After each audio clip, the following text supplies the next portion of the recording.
Well, congratulations. My name is Damian Johnson. I'm the director of bands in Eudora, Kansas. I teach 6th through 12th grade band. I'm also a past president of the Kansas Bandmasters Association. And I would like to congratulate you on your selection to the KBA Middle Level Honor Band. If you're watching this video, it means you're a very special person because you are one of the maybe 5 or 6 tuba players that are going to be performing in this honor band, and that is an honor. It's a pretty cool deal. This year's group is no exception, and I'll kind of explain why here as we go through the tutorial on the music. Now, you'll want to have all 4 pieces with you. The 4 pieces are, we'll start with Destiny Fanfare by Mekel and then Softly Speaks the Night by Brittin Chambers, and then Dark Ride by Randall Standridge, and then we will end with El Camino to Anaheim by Steve Graves, who happens to be the person who's conducting your band this year. So you're going to be playing a piece of music by the person who's actually going to be in front of you wrote that piece. So that's one that I probably won't talk too much about because you're going to have a chance to do and talk with him about all kinds of things. So before we get started, a couple of things I'd like to mention just as a tuba player in general. I always like to warm up with my mouthpiece. With tuba players, it's very important to get your lips warm to where you can play low notes. Trumpet players, French horn players, their range, their higher range is very important for them, and it's conversely for tubas. Our low range is really important for us. So if I'm playing a B flat on my mouthpiece, I'm not really buzzing my lips that much. That low B flat that's below the staff. So you're going to want to make sure that you're keeping your air going to where you're buzzing in your mouthpiece, because the slight pressure that you put on the top and bottom lip kind of gets those lips together. But when you pull off, that's probably what it's going to sound like. Now, a high B flat, that's more of a buzz. You're getting more of a buzz. So there's a wider range for the tuba player as far as mouthpiece buzzing goes. So keep that in mind when you're doing it. The siren you can do. That's kind of an important one that you can buzz on. Trumpet players do that a lot. That kind of a thing. Notice when I'm taking a breath, you can't really see my shoulders come up. I'm taking a breath and my stomach comes out because my lungs fill up, but my shoulders don't really move that much unless the air increases to where my shoulders have to come up. I'm not picking up my shoulders, because when you take a breath and you pick up your shoulders, you get really tense in your neck area, and that comes out in your mouthpiece playing. Think of your mouthpiece as a microphone. Whatever you put through this is what it's going to sound like. So even if you don't blow through this, you're not going to blow through the instrument. If you blow good air through the instrument, it's going to come out through the instrument. If you blow too much air through the instrument, we all know what happens on the tuba. You either get really, really high, ungodly sounding notes, or things like that. So you want to watch out for those kinds of things. Like I said, we're going to start with Destiny Fanfare. What I would like to do first is go through the song and talk to you about a few things. Luckily, on all of the songs, your measures are already numbered, which is a good thing. If you play a song in your band that the measures aren't numbered, go through and individually number each measure so that you'll know what measure your band director is talking about when they start to talk about the music. So let's start from the beginning. Our key is the key of E flat. We have 3 flats. B flats, which are open. Our E flats and A flats are first finger. So unless you see different accidentals throughout the piece, you're going to be using first finger for your E flats and your A flats. Starting out, you start on 2 good eighth notes, bop, bop, E flat eighth notes. You want to make sure that those are accented and short. You have a crescendo from mezzo forte to forte in measures 5 and 6, going into those eighth notes again. Measure 10, you have a decrescendo. And then at 12, you start this groove. You, the low brass in general, along with percussion, start this groove that the melody starts in at 14. So this groove at dum bop bop bop bop bop bop bop bum bum dum da da da da bum bup, bup, bup, bup, bum. You start this nice groove that is, I call it the wheels on the bus. You want to keep the wheels on the bus going round and round so that everybody can have a nice ride. And we don't want to mess that up. So lock into the snare, especially at 12, 13, and 14. Listen to the snare drummer and make sure that you're locked into that groove that you guys established there. It's a really neat groove. You have a little crescendo going into 22, from 21 to 22. Make sure your staccato notes are detached. Don't think of the staccato notes as short. Think of the staccato notes as not connecting to the next note. It's detached. They're just separated. Don't think short, think separated. When you get to 31, 31 is where we'll want to slow down, because as you'll notice, you won't have any percussion there. Percussion comes in a couple measures later for only a measure. But you've got whole notes and dotted half notes and things like that. So the tempo is going to want to slow down. This is going to be an area that you guys will focus on because the tempo will want to slow down. Fight that tendency to slow down. Keep going. 47, we have the melody for 2 measures. 2 measures they gave us the melody. But this is how the melody sounds at 47. Then you stop. So make sure you bring that out. I don't think you're as long as you're playing it correctly, I don't think Mr. Graves will have an issue with you bringing that 2-measure melody out, especially since it's the only 2 measures that you have the melody throughout the whole piece, which we have all become accustomed to as tuba players. So then you hop back on that groove at 49 and you take that all the way to 55. Watch the accidentals in measure 62, A natural, and then E natural, which is the total opposite from your A flats and E flats. A natural, E natural, second finger, and then goes back to your E flat at 63. It's a really cool 2 notes there with those chords that everybody has there. Everybody's got some half note chords there. So you want to make sure that you're playing those notes correctly. The last note has a housetop accent underneath it for you guys. I call this my holy temple of shortness because it's an accent plus a staccato. So you want it accented, you want emphasis, but you also want it to be detached. So it's bum, two. So I'll play the last 2 measures so you can hear that fortissimo in the last 2 measures, and then the last note.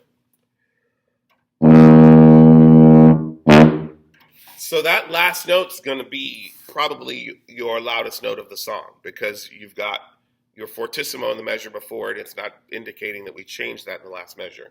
And then you have your holy temple of shortness. So make sure that that last note is emphasized and detached, okay? I'm going to play a little bit of the groove at 14 so you can kind of hear how this goes. 15, I don't know if I mentioned this in measure 15, but watch out for your D flat, 2 and 3. The whole measure. That D flat carries through that whole measure. And then I don't think you see D flat again. Oh, yes, you do. Measure 27. And then 23, you've got it again. So I'll let you hear this groove so you can hear how it locks in.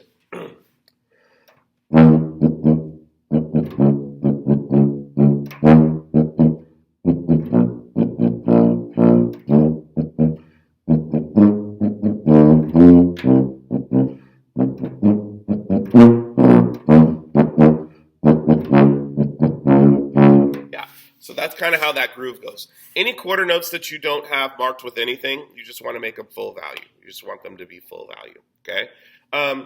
This piece will be probably the piece that you guys will start with as far as open with on your concert. It's a really good opener piece. Mekel Rogers does a lot of young band composing. He's kind of a new composer right now. You can look this up on YouTube. You type in Destiny Fanfare and then Rogers. Destiny Fanfare, Rogers. And you'll get all kinds of groups playing this piece. You can hear it several different ways. I would strongly urge you to do that. Move on to Softly Speaks the Night. I'm not going to play this for you. This is your ballad. This is your slow song. But I'm not going to play it because it's just pretty repetitive with the whole notes and the half notes that we have. We're in the key of B flat. Things that you want to pay attention to are your crescendo. Going into 33 and 34, we crescendo and we slow down. 2 things that tuba players struggle with a lot is crescendoing, getting louder, and slowing down. Make sure you're taking the breaths that you need to take to make that happen, okay? On these whole notes that you have throughout the whole piece, Make sure you're taking big breaths. Know that you have other tuba players that are able to play these notes as well. Try not to be breathing after every 2 or 4 measures. Try to breathe in between notes. For instance, measure 2 and 4 are just great instances of other places to breathe. Take a breath after the first quarter note, measure 2. Take a breath after the half note and measure 2, but not at every single bar line, because that just makes this song sound like it's a 2-measure song, and we start to sound very elementary. And you guys are not elementary, you're middle level. So make sure that you're doing that. We do have a key change at 35. We go back to the key that we were in the last song. We go back to the key of E flat, so we add our A flats. So first finger A flats going out. No real accidentals in here except in measure 31, where you do have an A flat. Kind of sets us up for the key signature going on. So watch out for that. We do slow down towards the end, and then we have a really long note at the end of the song. 2 whole note E flats tied to an 8th note E flat. You want to make sure you stagger that breathing, which we'll talk a little bit about in the next song. But your staggering breathing means that you don't breathe the same time that your neighbor breathes. Okay. I'm going to play, like I said, there's not really much in this, but I'm going to play at 31 going into the key signature at 35 so you can kind of hear how that sounds, okay? Song's not very fast. I'll go about this tempo. 1, 2, 31.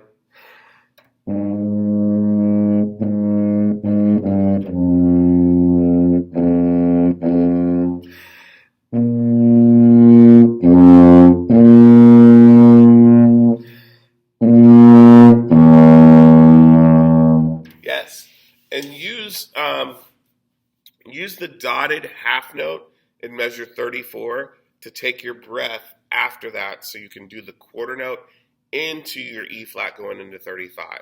Use that and take as big of a breath as you can, so you don't have to take a breath in the middle of the whole note at 35. Try to get from the whole note to 35 to the first note of 36, your A flat, without breathing. If you can do that, you're playing the tuba really well. That's a really good thing. Again, Softly Speaks the Night. This is by Carol Brittin Chambers, who is another up-and-coming young band composer. She's done a lot of really good works, and actually we featured a lot of her pieces in this middle-level band that you're participating in. So we're on to Dark Ride by Randall Standridge. Dark Ride, very fun piece. I strongly urge you to listen to this on YouTube. Several recordings you can listen to. Dark Ride, Standridge, and then just listen to it, follow along on your music. There's a lot of different things that we need to point out in this piece. So the very beginning, we're in the key of F. Actually, we're in the key of F, which is everything is natural with the exception of your B flat. B flat's open. E naturals, second finger. A natural, second finger. That's at least what it starts in. You have this drone sequence at the very beginning where you just play this D note and you play it for about 10 measures. You want to make sure to stagger your breathing. Remember, we talked about this in the last piece. Don't take a breath the same time as your neighbors, as your tuba player neighbors are taking breaths. Make sure that you're taking a breath at different times so that that note stays consistent the whole time. Try not to breathe at bar lines. Try not to do this. Here's what I don't want you to do.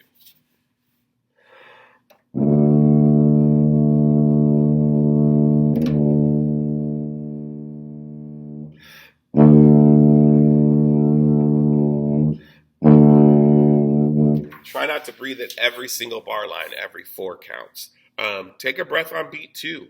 Take a breath on beat 3, but don't take a breath on beat after beat 4 every single time.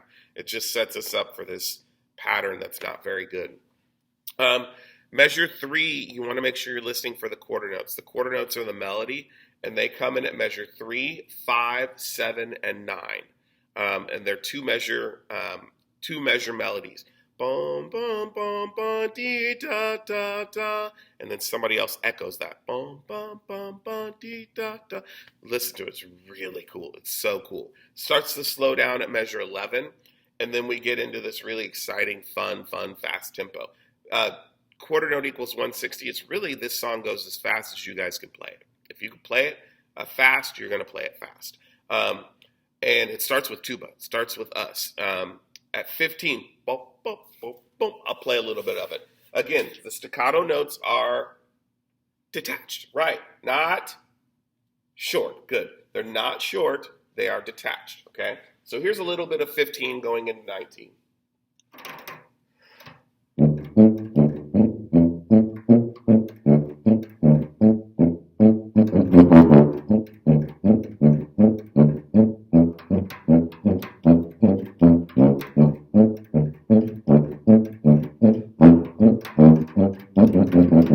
So it's fun.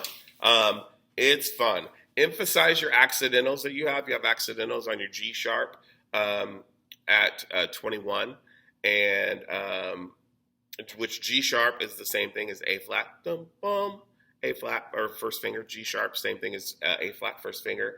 And then you have your C sharp ending measure 22, which is 2 and 3. C sharp is 2 and 3. C sharp, same thing as D flat, 2 and 3. Notice 21, you have your G sharp marked, and then the last beat of 4, beat 4, measure 21, G sharp's not marked. It still carries through. It's still the same note, so make sure that those both are G sharps. Now at 25, you have G sharp, and then you have G natural. So you want to make sure that those notes are different at measure 25. You will repeat that. Again, this song's going to go as fast as the tubas are able to play it and stay together. Notice I said stay together. Some of you are going to be able to play it fast, but we have to make sure that we stay together as a group. That same melody comes back in at 36 with the same thing, the same kind of accidental things that happen there. The cello rondo starts at measure 48. It starts to get a little faster, boom, with forte pianos, and then it gets pretty fast going out. And you'll want to make sure that you're pushing that. This one will probably be the one that you end with. Maybe it could be Mr. Graves' piece as well, which we're going to talk about in a little bit. But there's a lot of really fun moments in this piece. This is a piece that you'll be all 4 of these pieces are pieces that you're going to want to go home and tell your band director about. But this one's probably the one you'll talk about first. Randall Standridge is a percussionist, so he has a lot of fun percussion rhythms, and he also puts those percussive rhythms in sections like the tubas and the low brass and low woodwind parts. So that's why you're going to like this piece a lot. The last one is El Camino to Anaheim. This one I only saw one recording of, and you can find it on YouTube, but it was only one recording.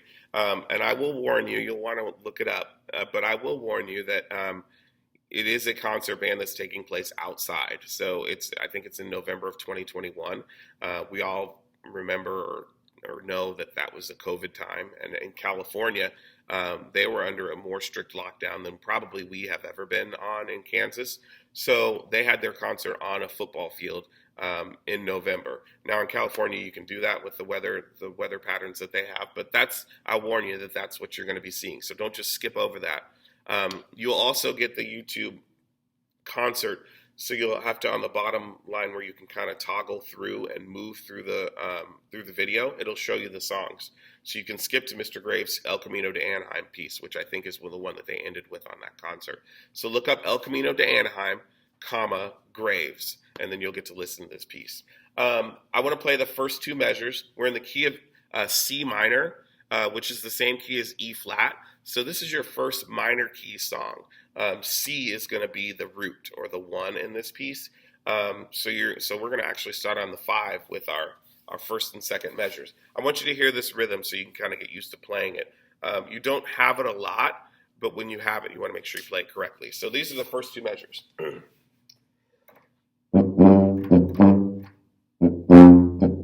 So 1 and 3. It's a nice syncopated rhythm that you have there. Bum bum bum bum bum bum. You're gonna have a little interchange that you have with percussion there, the first at measure 5, it's pretty self-explanatory. You have that syncopated rhythm in the first and second endings that you want to make sure you're cautious of. 14. Here's the rhythm. You've got staccato notes in your short. You've got staccato notes which are detached and you're soft because it's mezzo piano. So I'll play a little bit of 14 to 22 for you. Here we go. 1, 2, ready.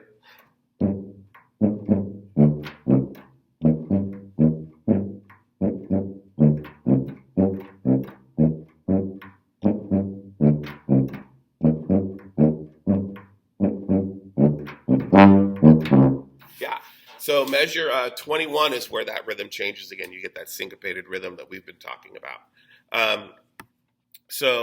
And then 22 is similar to 5. At 30 to 38, Mr. Graves gave you guys the melody. You don't know how important this is. All of you should make sure you go and tell Mr. Graves thank you for measure 30 in his song, because he gives you all the melody. I'll play it for you. Here we go. This is measure 30. 1, 2, ready.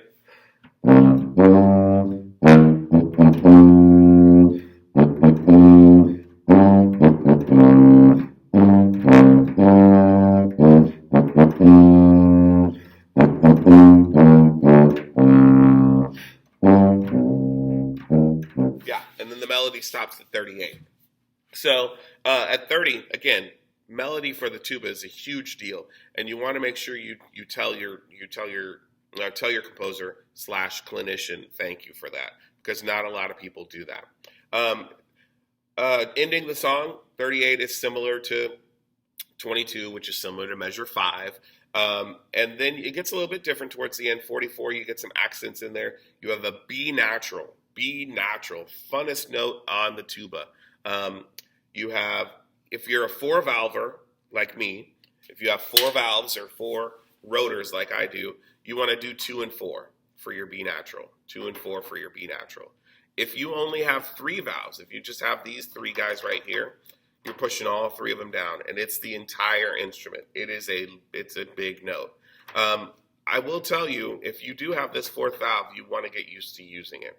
Okay, don't just ignore it. Don't use 1 and 3 all the time when you have your 4th valve. So get used to using your 4th valve between now and middle level band. If you're one that's ignored this valve, get used to using it. This is a big person valve, so you want to be big people, especially going into high school. You want to get used to using it. If you only have the 3, just use those 3 valves. You'll be fine. It's not a big difference. This 4th valve just helps it get more in tune. And so when you have it, you want to make sure you use it. The last measure, 47, looks a lot more grueling than it is. It's 1, 2, 3. That's all that is. Mr. Graves just wants you to make sure that it's short. Bop, bop, bop. 1, and then the G 8th note is on beat 2, and then the C 8th note's on beat 3, and then you rest on beat 4. So don't try to play that any different than it looks. It looks a lot more deceiving than it is, okay? With that, again, I congratulate you on being here. I hope that this tutorial has helped you and will help you with some of the music that you have. You've got a little bit of time to apply some of what I've talked about in this video to help you become a better player for these 4 pieces that you're going to have with Mr. Graves here coming up in mid-July. I will be around the convention. I have about 5 kids participating in the band that you're participating in. And if you see me at the convention, please say hi. If you have questions for me, you have a tuba issue or something, make sure to find me at the convention, or have an adult find me, and I can come help you out with your tuba. If you have some issues with it, or mouthpiece gets stuck, something like that. Anything that is a tuba issue, you let me know, and I can come in and help you with it while you're at the middle level band. Again, it's been a joy to work with you guys. I can't wait to meet you at the middle level band on that Friday. I can't remember the exact date in July, but congratulations again, and we'll see you in a little while.